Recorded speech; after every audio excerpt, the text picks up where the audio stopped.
کرشمہ ندف پوچھتے ہیں، یقین سے تہجد پڑھ پڑھ کر رو رو کر دعا مانگتی ہوں، وہ کبھی قبول نہیں ہوتی ہیں، یہ میرا ایکسپیرینس ہے۔ ان دنوں بہت مشکلات آئی ہیں زندگی میں، بہت پریشان ہوں، اللہ سے دعا کافی بار کی ہے، میرے من کے خلاف مجھے رسوا کرنے والی چیزیں جو ہو رہی ہیں، دل کرتا ہے نماز پڑھنا دعا کرنا چھوڑ دوں۔ آپ نے ایک پرانے ویڈیو میں کہا تھا کہ اللہ کے ہر فیصلے پہ راضی رہنا چاہیے، جو مجھ سے نہیں ہو رہا ہے۔ اپنی غلطی کی معافی بھی مانگ لی اللہ سے، گھر والوں سے، پر کوئی نہیں سمجھ رہے۔ سوسائڈ کرنے کو دل کرتا ہے، پر میرے 2 چھوٹے چھوٹے بچے ہیں، بہت پریشان ہوں، پلیز بتائیے۔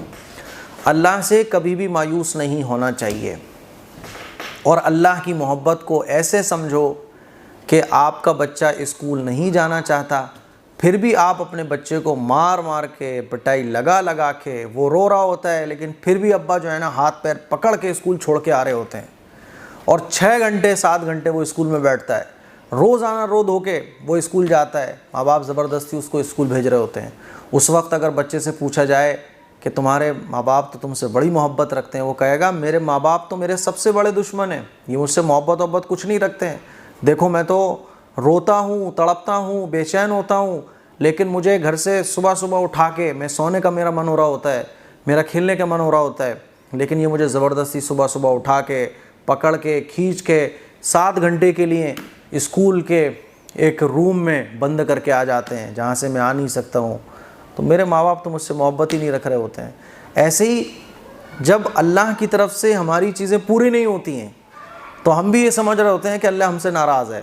یار اللہ تو میری دعائیں قبول ہی نہیں کرتا ہے، بالکل ایسے ہی جیسے یہ بچہ اپنے ماں باپ کے بارے میں سوچ رہا ہوتا ہے۔ لیکن ماں باپ سے پوچھا جائے کہ کیا آپ اپنے بچے سے محبت نہیں رکھتے، وہ کہتے ہیں ارے محبت رکھتا ہوں، تبھی تو اس کو پڑھانے بھیج رہا ہوں، میں بھی یہ چاہتا ہوں میرا بچہ قابل بن جائے بڑھ ہو کے، تو قابل کیسے بنے گا یہ؟ تو ایسی اللہ بھی یہ چاہتا ہے کہ میرا بندہ آخرت میں اونچے مقام حاصل کر لے۔ بندہ مانگ رہا ہے لیکن اس کی دعائیں بظاہر ایسا لگ رہا ہے پوری نہیں ہو رہی ہیں، بندہ اللہ تعالیٰ سے امیدیں جوڑ رہا ہے لیکن بظاہر ایسا لگ رہا ہے کہ اس کی امیدیں پوری نہیں ہو رہی ہیں،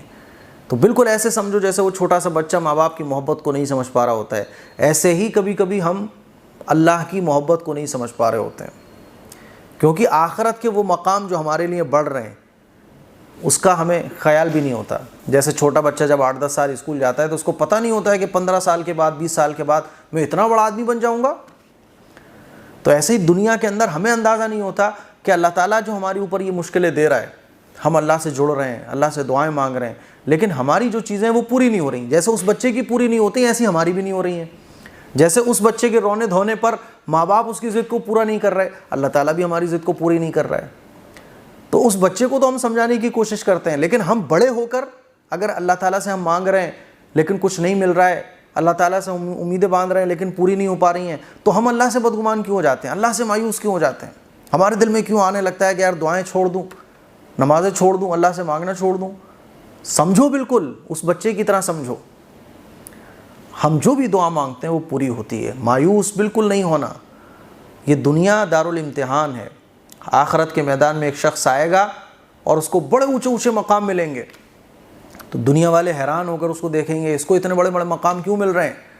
تو اس کو بتایا جائے گا کہ یہ تمہیں اتنے بڑے بڑے مقام اس لیے مل رہے ہیں کیونکہ دنیا کے اندر جو تم نے دعائیں مانگی اور تمہاری دعائیں تمہیں لگ رہا تھا قبول نہیں ہو رہی ہیں، تو وہ جو تم دعائیں مانگتے تھے، اللہ کے سامنے روتے تھے اور تمہیں لگتا تھا کہ میرا تو کچھ اللہ تعالیٰ سن ہی نہیں رہا ہے، میری تو دعائیں پوری نہیں ہو رہی ہیں، یہ تمہاری وہی دعائیں ہیں جو تمہارے لیے آخرت میں اونچے مقام تمہیں ملے اس لیے سیو کر کے رکھی ہوئی تھیں۔ تو وہ تمنا کرے گا کہ کاش میری ایک بھی دعا اس دنیا میں قبول نہیں ہوتی تاکہ میں اور اونچے مقام آخرت میں حاصل کر لیتا۔ بات سمجھ آ رہی ہے؟ تو میری بہن مایوس نہیں ہونا، یہ دنیا تو بہت چھوٹے سے ٹائم کے لیے ملی ہے، 25 سال 30 سال 35 سال 40 سال، آخرت تو ہمیشہ ہمیشہ رہنے والی چیز ہے۔ تو اس دنیا کے اندر یہ سمجھ لو جیسے وہ بچہ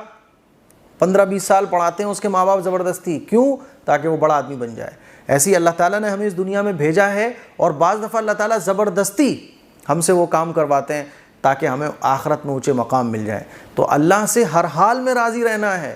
اور اللہ کو ہر حال میں راضی رکھنا ہے، اللہ سے امیدیں جوڑے رکھنی ہیں، مایوس نہیں ہونا، اللہ کے علاوہ پھر کوئی سہارا نہیں ہے۔ تو مجھے امید ہے آپ کو میری باتیں اچھے طریقے سے سمجھ آ گئی ہوں گی۔